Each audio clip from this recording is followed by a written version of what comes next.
Don't. It still hurts there. Her voice tore out of her like a broken nail, thin and shaking, carried by the hot summer wind. Caleb McRae froze on one knee, his hands hovering where he knew he should not be, yet knew he had to be if she was going to live.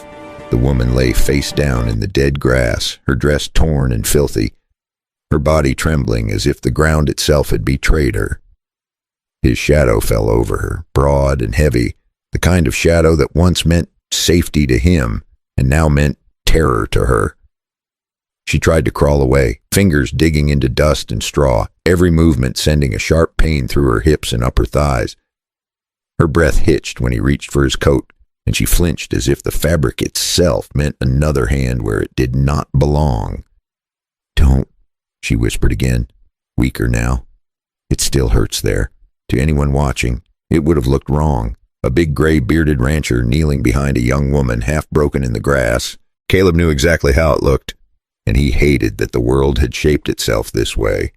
He eased his coat over her back, slow and careful, giving her cover from his eyes and the sky, his hands never touching bare skin.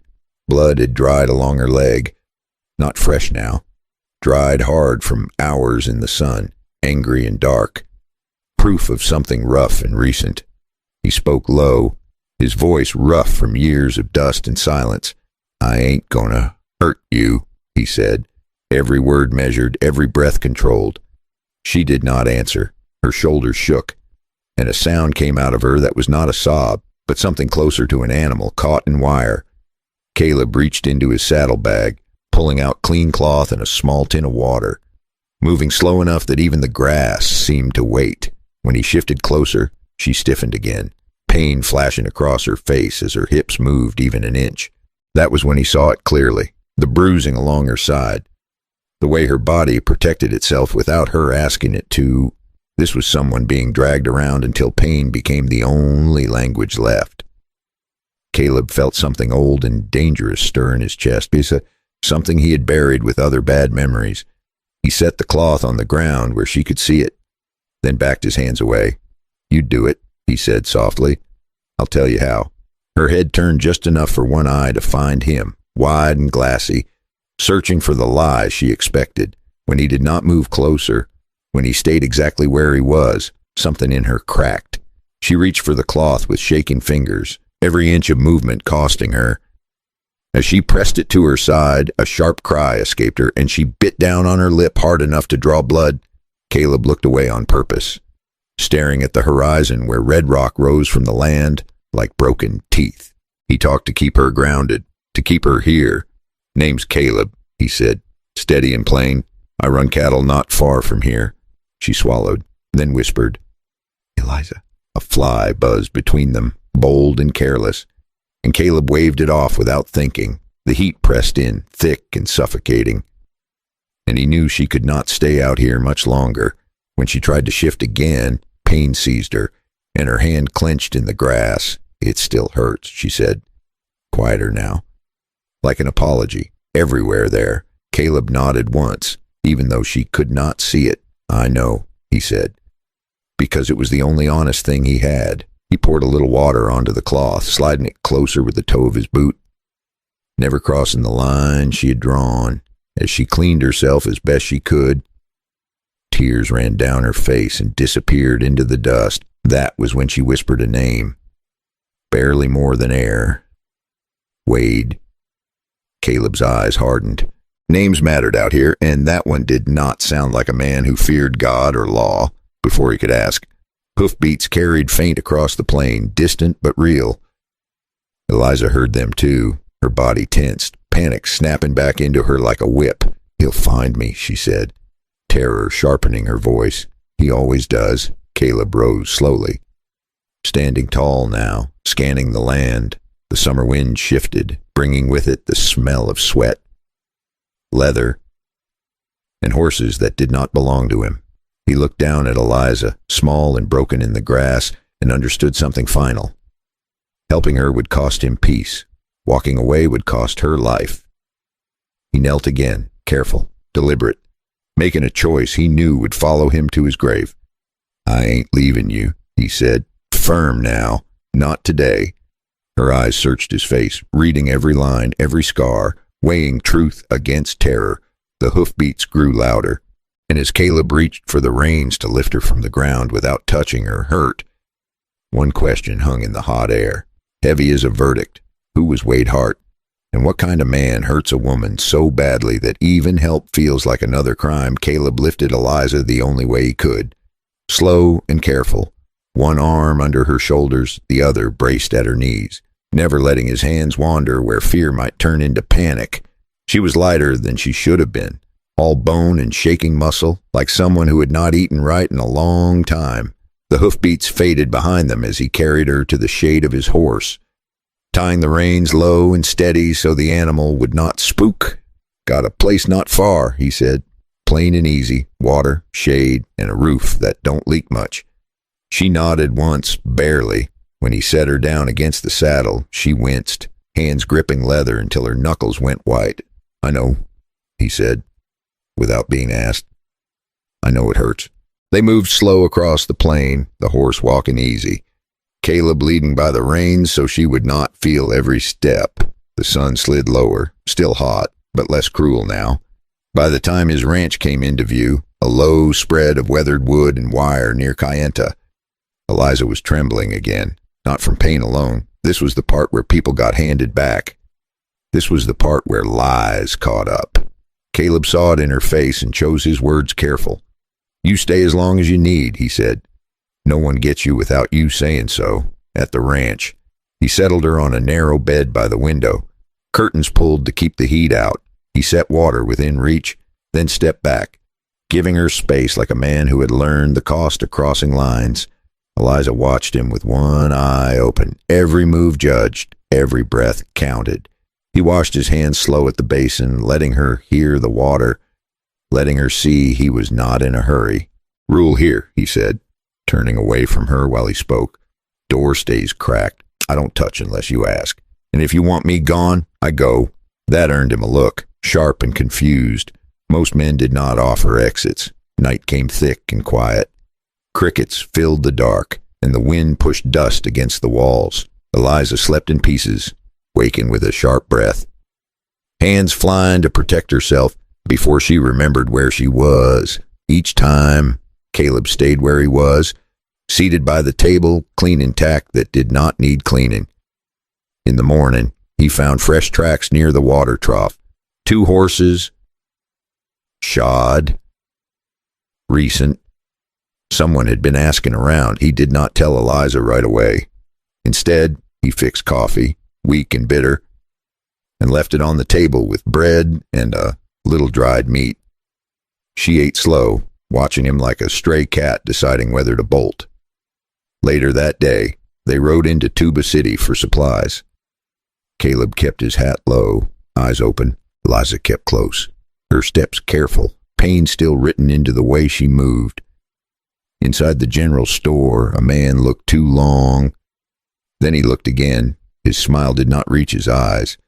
Caleb felt it before Eliza did. The shift in the room, the air tightening.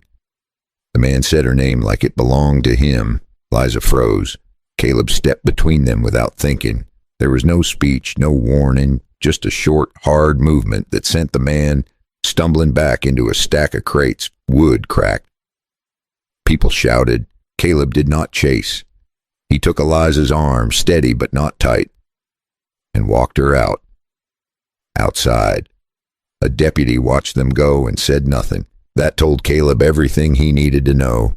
Back at the ranch, Eliza finally spoke the truth, not in detail, just enough. Wade Hart was her stepfather, a respected man to the neighbors, a devil behind closed doors. Caleb listened, jaw set, hands still.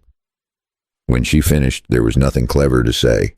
So he said the only thing that mattered. "You're safe here," he said, "for now." That night, the wind carried the sound of distant riders. Not close enough to see, close enough to warn. Caleb stood on the porch, rifle resting against the rail. Coffee gone cold in his hand. Helping her meant trouble. Letting her go meant worse. He looked back at the light in the window, at the shadow of a young woman who had already survived more than most.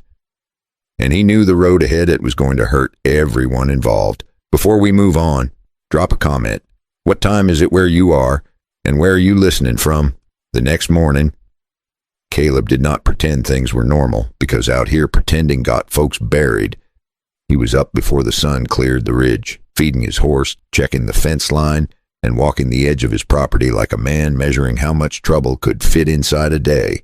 Eliza stayed near the window, sitting with a blanket around her shoulders, even though the summer air was already warm. She watched him move around the yard, and every time he turned his back, she seemed to breathe a little easier.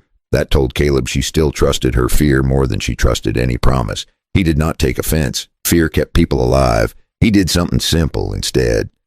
He gave her a job that did not require strength or speed. He set a small pan on the table with a few beans and a dull knife. "If you feel up to it," he said. "Trim the bad spots. We'll make stew tonight." She looked at the beans like they were a test. Then she nodded and started working, slow and careful. It was not about stew. It was about giving her proof that she still had a say in what happened next. Caleb saddled up around mid-morning, and Eliza stiffened, thinking he was leaving. He shook his head. "I ain't riding off," he said. "I'm riding close." He pointed toward the road like he was talking to himself. Those tracks by the trough weren't coyotes. Eliza's knife stopped. Her eyes lifted. Caleb kept his voice steady. "We're going back into town," he said. "Not for fun, just to listen." She swallowed.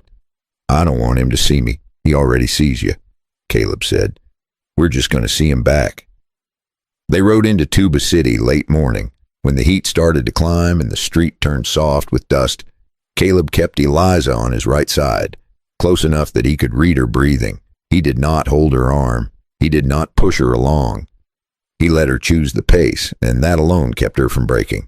Caleb bought a small sack of salt and a spool of twine, then leaned on the counter like he had all day. The clerk, a thin man with tired eyes, nodded toward the street. "You the one got in a scrap yesterday?" Caleb shrugged. "Fella bumped into me." The clerk gave a small half smile, the kind folks gave when they did not want trouble but liked seeing someone else get it.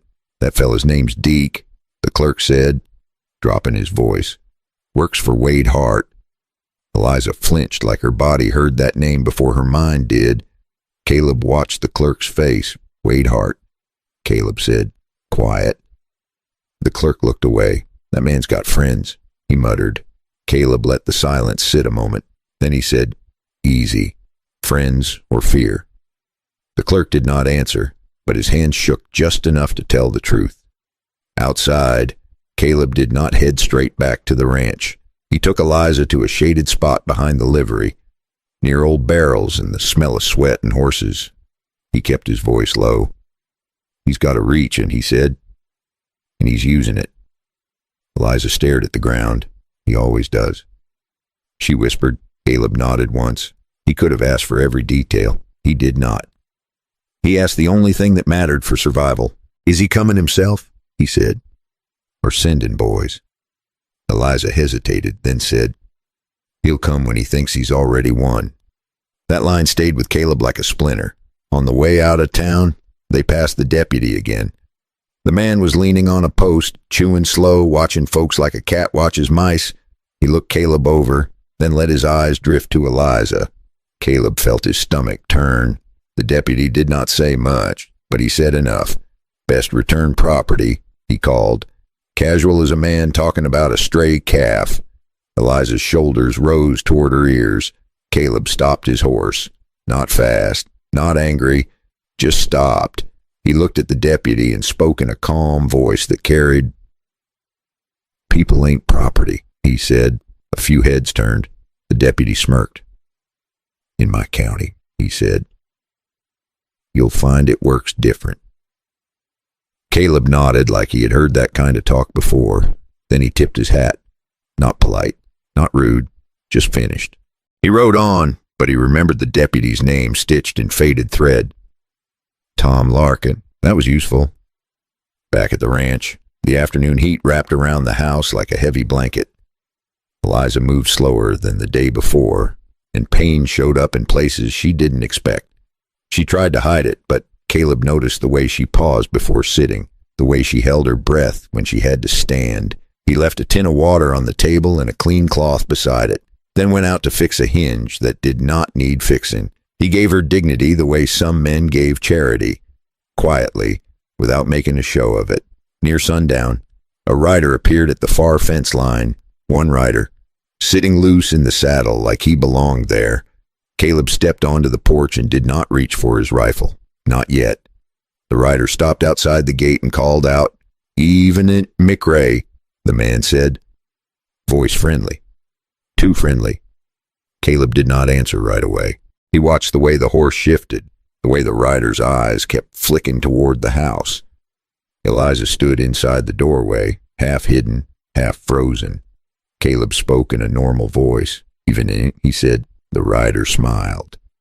"Word is you picked up a stray," he said. "A young woman that ought to be home." Caleb felt the old anger rise, the kind that made men do stupid things. He kept it down. He asked, "Who's asking?" The rider's smile held. "Wade Hart," he said, "and he's willing to be reasonable." Caleb let out a slow breath.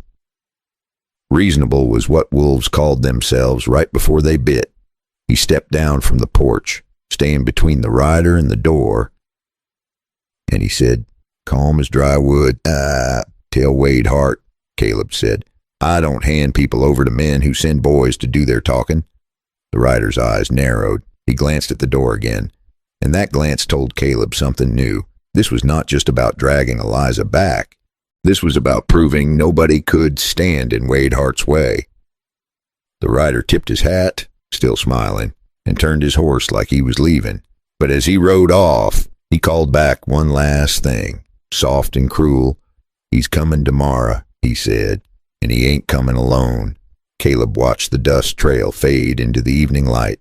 Then he turned toward the house, and he saw Eliza's face, pale and tight, as if tomorrow was already clawing at her.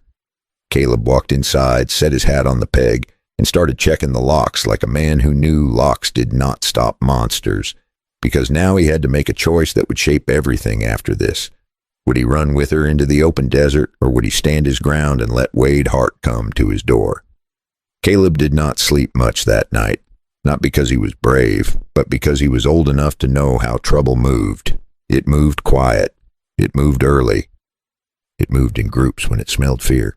He sat at the kitchen table with a lantern turned low, cleaning a rifle that was already clean, then putting it away like he hoped he would not need it. Every so often he glanced toward the back room. Eliza was in there, not really sleeping, just lying still the way wounded people do when they are afraid that moving will invite more pain. The house creaked once, and she inhaled sharp. Caleb kept his voice soft, like you would speak to a skittish horse. "You're safe," he said, and even he could hear how thin those words sounded against the dark. He stepped outside before dawn and walked the fence line again. The air was cooler, but the ground already held heat, waiting for the sun to return and turn everything into a stove. He checked the gate, the corral, the windows. He did not find fresh tracks, which somehow made it worse.